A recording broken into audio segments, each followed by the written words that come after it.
Before drive-through windows and frozen dinners, there were kitchens warmed by wood stoves and laughter where every scrap of food had a purpose. Imagine the tang of vinegar rising from a jar, the crackle of cornbread in a skillet, or the slow simmer of beans on a Monday morning. These dishes weren't just meals, they were lifelines born of resilience and love. In this journey, we'll rediscover 10 forgotten soul foods that faded into history. Each one carries a story of families who turned hardship into tradition and humble ingredients into heritage. By the end, you'll see that soul food is more than what's on the plate. It's survival, memory, and identity passed from one generation to the next. Imagine a winter evening in the rural South when the wind rattled thin wooden walls and the only warmth came from a bubbling pot on the stove. Inside that pot was mutton stew, the meat of older sheep, tougher than lamb, but richer, deeper, almost smoky in flavor. Families would toss in carrots, potatoes, turnips, and onions, letting the stew simmer for hours until the broth turned hearty and the house filled with its earthy fragrance. Mutton stew wasn't just a meal, it was survival wrapped in comfort. It stretched across days, fed large families, and stood as proof that even the least desirable cuts could become nourishment when seasoned with patience and care. Cornbread or biscuits were never far away, perfect for soaking up every last drop of that thick, savory broth. Over time, though, tastes shifted. Tender lamb and easier to find meats stole the spotlight, leaving mutton and the slow rituals around it fading into obscurity. Today, few kitchens know the ritual of coaxing tenderness from such a strong cut. Yet, for those who grew up with it, one spoonful recalls nights around the fire, stories told over steaming bowls, and the kind of love that could transform hardship into comfort. Now picture a Saturday evening, after a long day's work, when the river had given up its catch and families gathered to fry it golden. Catfish and grits was the kind of meal that felt both simple and grand, crispy fillets dredged in seasoned cornmeal, sizzling in hot oil until the crust cracked beneath your fork, paired with grits slow cooked to a velvety smoothness, enriched with butter and a pinch of salt. It was more than food, it was togetherness. Kids running barefoot through the yard, elders swapping stories on the porch, and a skillet on the stove that tied every generation to the land and water. Catfish pulled fresh from lakes and rivers, tasted of place and memory, while grits gave body and warmth, turning the dish into pure southern comfort. But as culinary trends shifted, shrimp and grits claimed the limelight, leaving the humble catfish behind. Restaurants leaned toward sophistication, and the everyday magic of catfish and grits slipped from the spotlight. Still, for those who knew it, one bite of that crunchy, tender fish atop creamy grits isn't just a taste, it's a return to evenings filled with laughter, stories, and the kind of comfort only homegrown meals could give. Step into a farmhouse kitchen where a cast iron skillet rests proudly on the stove, its surface glowing from the heat of the fire. Inside, golden cornbread bakes, but this isn't ordinary cornbread. This is crackling bread, cornmeal batter, studded with crispy bits of pork cracklings, the crunchy treasures left behind when fat was rendered for lard. The smell was irresistible, smoky savory with a faint sweetness from the cornmeal. Each bite offered a contrast soft, moist bread punctuated by salty bursts of flavor. It wasn't just food, it was resourcefulness, made delicious, a way to honor the pig by wasting nothing. Families broke it into wedges, served it alongside greens or beans, or sometimes ate it plain with a smear of butter. Crackling bread carried the spirit of the South, hearty, practical, and built from whatever the land and farm could provide. Yet, as health trends turned people away from pork fat and modern kitchens drifted toward convenience, the bread lost its place at the table. Today, it lingers only in memory, or in a few small towns that still treasure the tradition. For those who grew up with it, though, crackling bread remains more than a recipe. It is the taste of family suppers, the warmth of cast iron, and the enduring lesson that even scraps can be transformed into something worthy of pride. Picture a Monday in the South when laundry boiled in big tubs and the kitchen held another pot simmering low and steady. That pot was filled with red beans, dried tough at first but softening hour by hour, joined by smoky ham hocks or sausage, onions, bell peppers, and garlic. By supper time, the house carried a deep, rich aroma that clung to your clothes and promised comfort. Red beans and rice was the working family's gift. Simple, inexpensive, and able to stretch across days.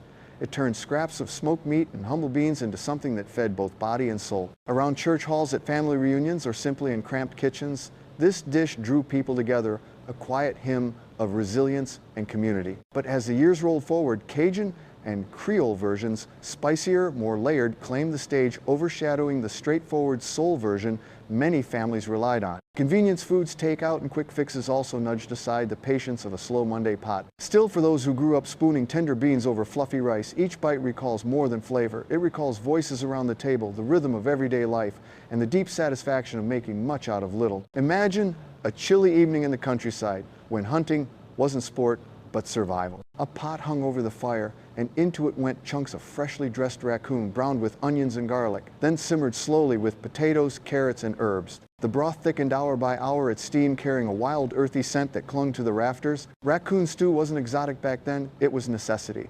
For families living close to the land, every rabbit, squirrel, or raccoon meant another meal on the table. The stew was hearty, sustaining, and seasoned with the pride of providing for one's own.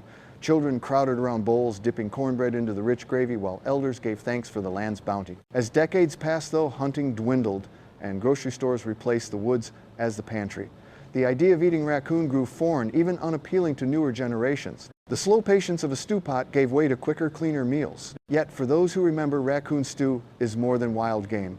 It's the memory of self-reliance, of kitchens alive with resourcefulness, and of families bound together by what the land could offer. A dish almost vanished now, but still whispered about in the kitchens of the Old South. Step into a kitchen where a pig's head once simmered for hours, filling the air with a sharp, briny aroma. When the meat was tender, it was picked from the bones, chopped fine, and folded into a vinegar-laced broth with garlic, onions, and pepper. As it cooled, it set into a jelly-like loaf, sliced thin, and served cold with crackers or bread.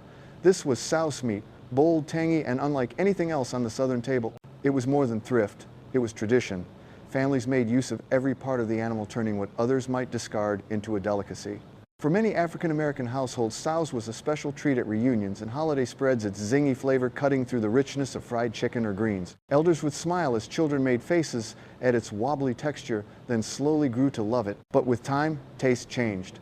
The labor of boiling and pickling and the acquired flavor of head cheese faded against the backdrop of convenience foods and supermarket meats. Today, souse is rare, found only in pockets of the South or in old family recipes tucked away in handwritten cookbooks. For those who knew it, though, souse meat remains unforgettable, sharp, savory, and full of stories. It was proof that resourcefulness could be delicious and that even the humblest cut could earn a proud place at the table. Picture a heavy pot on the back burner, bubbling low and steady for hours. Inside, beef neck bones, once a butcher's leftover cut, were slowly surrendering their toughness, releasing marrow into the broth until it turned silky and rich. The kitchen filled with a meaty perfume, mingling with onions, celery, and garlic. Neck bones weren't fancy, but they fed whole families.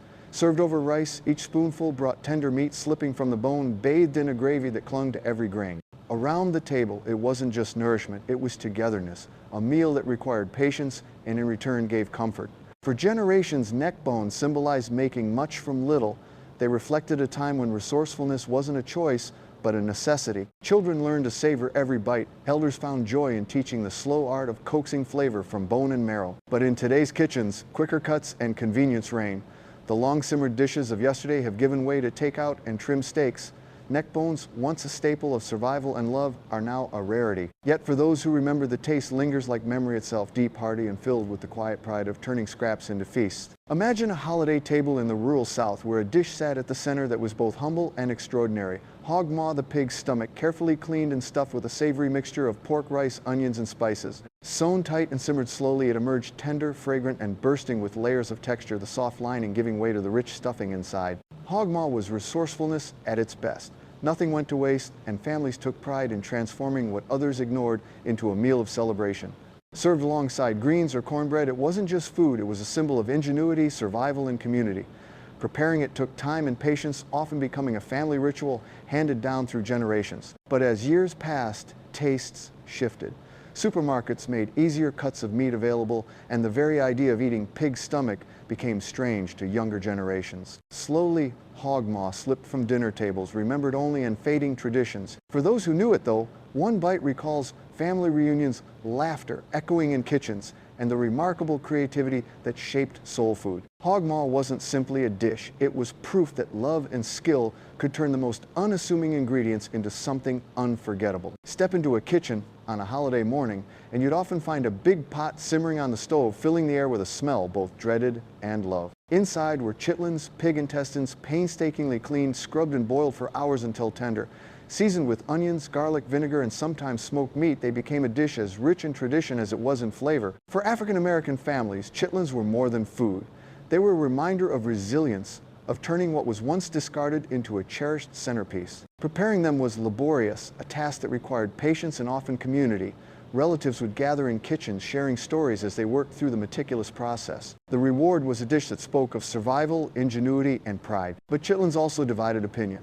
Their strong aroma and acquired taste made them less welcome in modern kitchens. With convenience foods and changing palates, chitlins slowly faded from everyday life, surviving mostly in memories or at the rare family gathering. Still, for those who grew up with them, chitlins are unforgettable. They recall crowded kitchens, laughter mixed with the steam of the pot, and the enduring lesson that nothing is wasted when love is stirred into the pot. At the very top of our list stands a dish that once defined Southern thrift and creativity: pickled pig's feet. Imagine a glass jar on the counter filled with brine, sharp with vinegar, garlic, and spices, holding tender feet that had been carefully cleaned, boiled, and preserved. Their gelatinous texture, tangy bite, and garlicky undertone made them a delicacy in homes where nothing went to waste. These weren't just snacks, they were a cultural marker. Families served them at gatherings, sometimes with crackers or cornbread, and they carried a taste as bold as the history they represented. For many, that first sour bite was a rite of passage, a link to ancestors who turned scraps into symbols of resilience. But as the years passed and tastes leaned toward convenience and polished flavors, pickled pig's feet faded. Few modern kitchens embrace the process of brining and preserving, and fewer still keep a jar of pig's feet in the pantry. What was once ordinary is now nearly forgotten. Yet the memory lingers. For those who grew up with their sharp tang, pickled pig's feet are more than food. They are family tradition and proof that love can turn even the humblest cuts into a dish worth remembering. As we close this journey through 10 forgotten soul foods, one truth shines clear: food was never just about filling the stomach. These dishes, whether simmering beans, a slice of crackling bread, or a jar of pickled pig's feet, were living proof of resilience. They carried the wisdom of making much out of little, of honoring the whole harvest and the whole animal, and of passing down care through recipes not written but remembered. Each dish told a story of survival during hard times, of community gathered in crowded kitchens, of children learning patience beside their elders. Though many have slipped quietly off modern tables, their flavors remain etched in memory as echoes of strength, thrift, and love. Now, I'd like to hear from you. Which of these dishes sparks a memory in your own family? Perhaps a grandmother's recipe or a taste you thought you'd never encounter again? Share your story in the comments below, because your memories keep this heritage alive. And if this journey through forgotten flavors touched you, don't let it end here. Like, subscribe, and share so that these stories of soul food, their history, their love, their legacy will never fade into silence.